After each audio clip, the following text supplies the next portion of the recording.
A history-making exercise took place at the Defense Force Base in Coral Harbor today. For the first time in the 32-year history of the force, reserves are being added. Carla Palmer reports on the special group committed to guard and protect. The history-making recruits of the new Royal Bahamas Defense Force Reserve entry comprise 10 males and 5 females, while those reservists returning after retirement number 8 men and 2 women for a total of 25. National Security Minister, the Honorable Dr. Bernard Nottage, commended the group for their profound sense of duty and commitment to service. You must contend with transnational criminals, including illicit drug and arms traffickers. You are to be ready when called upon to serve at sea, ashore or aloft, to defend, patrol, and protect the sovereignty and the territorial integrity of our country. You have to detect and deter and impede the flow of illegal immigrants through our borders. You have to intervene and arrest those who would poach in our waters.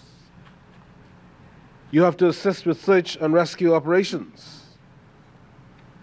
You are to support our local and regional law enforcement partners. And you are to rise to the occasion when disasters or national emergencies occur. You are not on holiday. Great demands will be made of you.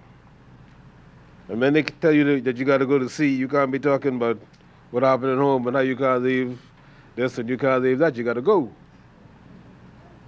And when there's a hurricane and everybody's boarding up, you got to go board up for other people. So I want those of you who are not Defense Force officers or reserves to appreciate the demanding role that these persons must play.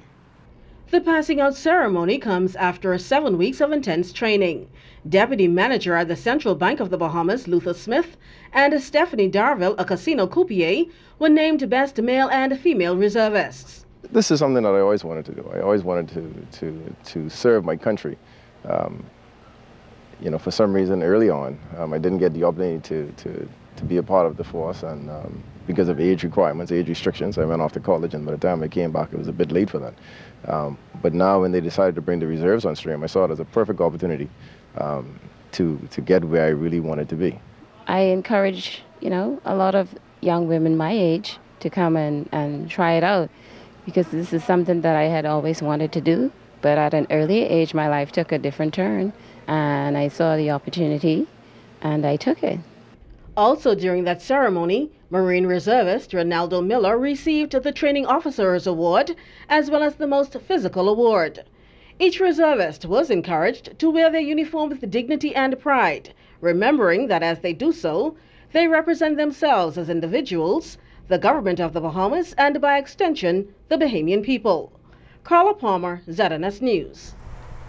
Now, following that passing out ceremony, Minister Nottage responded to the media on several criminal matters, like the police-involved shooting yesterday on Key West Street.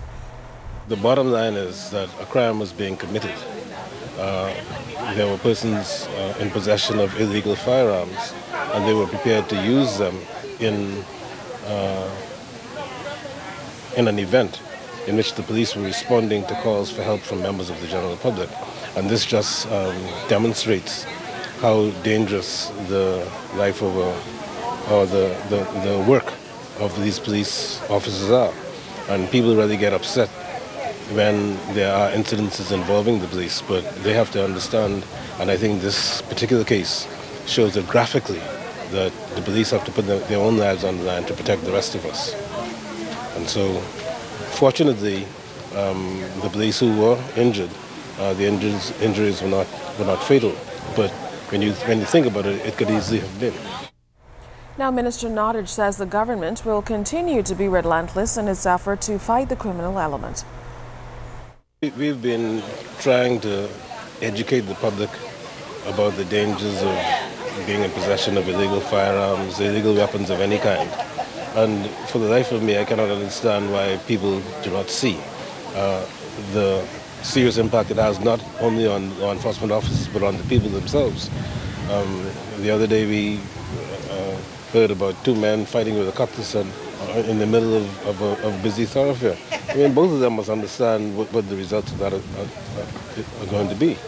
And so I don't think we need to send out any sterner warnings. People know that if the injury results in death, that their life will be changed forever.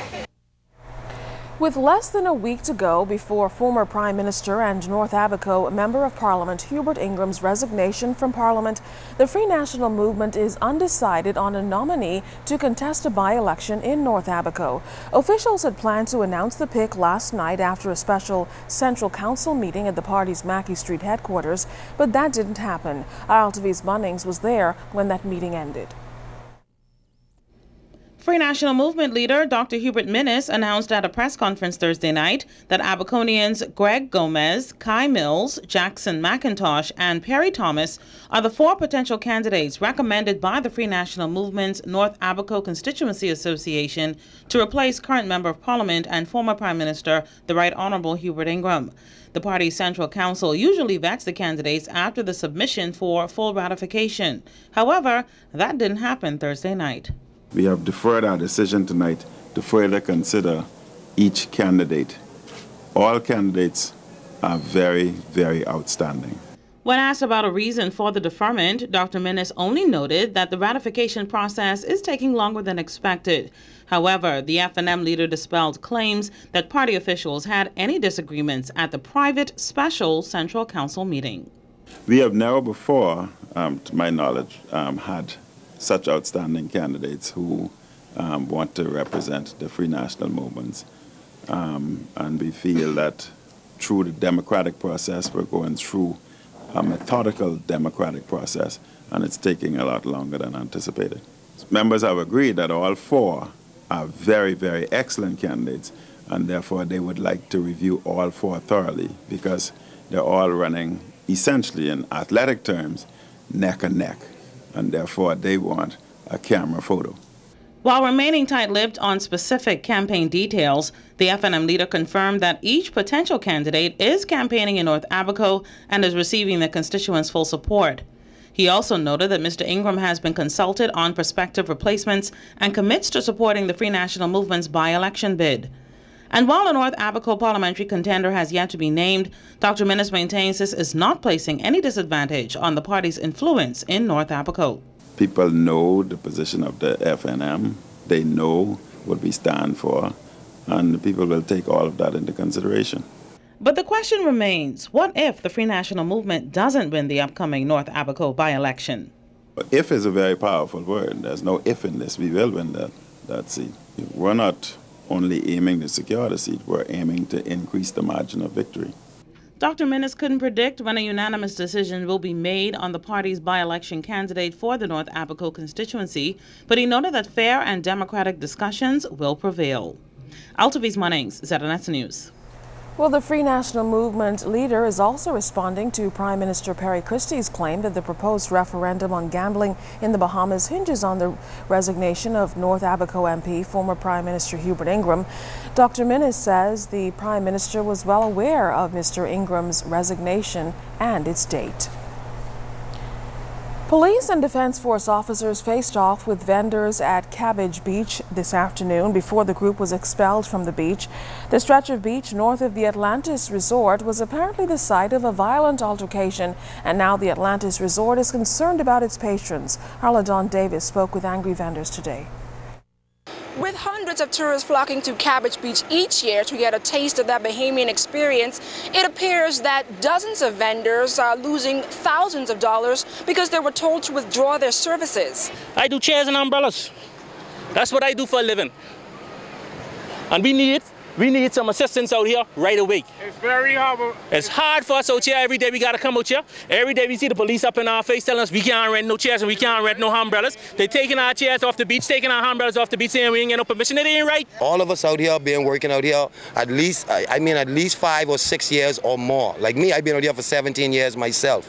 And then if they push me away, I don't know what I can turn to. Because I make more than $200 a day. So there ain't nobody out there could pay me that can handle me. There's no job in the Nassau right now what I could go to. We could pay me $250 a day that I could handle my family and take care of me. They can't run us off our beach. I went to tourism. The tourism tell me South Clifton own the whole beach. They don't have no say. Proprietor of Captain Kirk Beach Rentals, Kirk Bethel, agrees. As a young entrepreneur, Mr. Bethel says the removal of his tents without an explanation from the beach is simply bad for business. My livelihood is really affected now, and I got a lot of people who just we can't make no money. They took all of my chairs yesterday, you know, and I'm trying to find out. I'm really asking the government as now to step in before it get more, you know, worse than that. And the tourists, you can see how it's a busy ship day for me. Yesterday I lose about $3,000. Today now I'm going to lose about $5,000.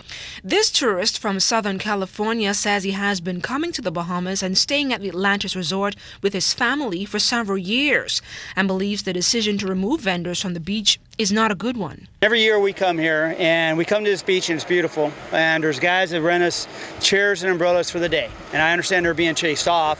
They're having their stuff confiscated at night, and my question is who's gonna supply the people coming off the cruises and the tourists come here for the beauty, these amenities. We're out here and it's hotter than hell, and we take the umbrellas and the chairs are nicely, and this is the most beautiful place in the world.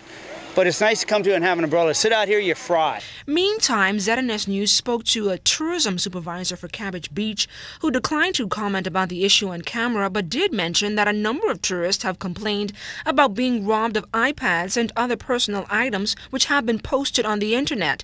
This, he claims, allegedly prompted vendors to be kicked off the property. LaDawn Davis, ZNS News. Now, Atlantis officials issued a statement today. Resort executives say over the past several years, it appears that various government agencies have been issuing or granting permission for vendors to operate at Cabbage Beach. This, the resort says, is in contravention or at best disregard to the resort's rights as private property owners. Vendors, the statement goes on to say, have been warned repeatedly that they do not have permission to access for commercial purposes or operate on the areas of the beach which belong to Atlantis without written authorization. The area above mean high water mark is private property, the resort says, and while the resort has been working to rectify the situation with these various agencies, regrettably, yesterday a violent altercation occurred between vendors, none of whom were authorized to operate on Cabbage Beach. The resort says as a result of this incident, it will speed up action in the interest of maintaining a safe and recreational environment.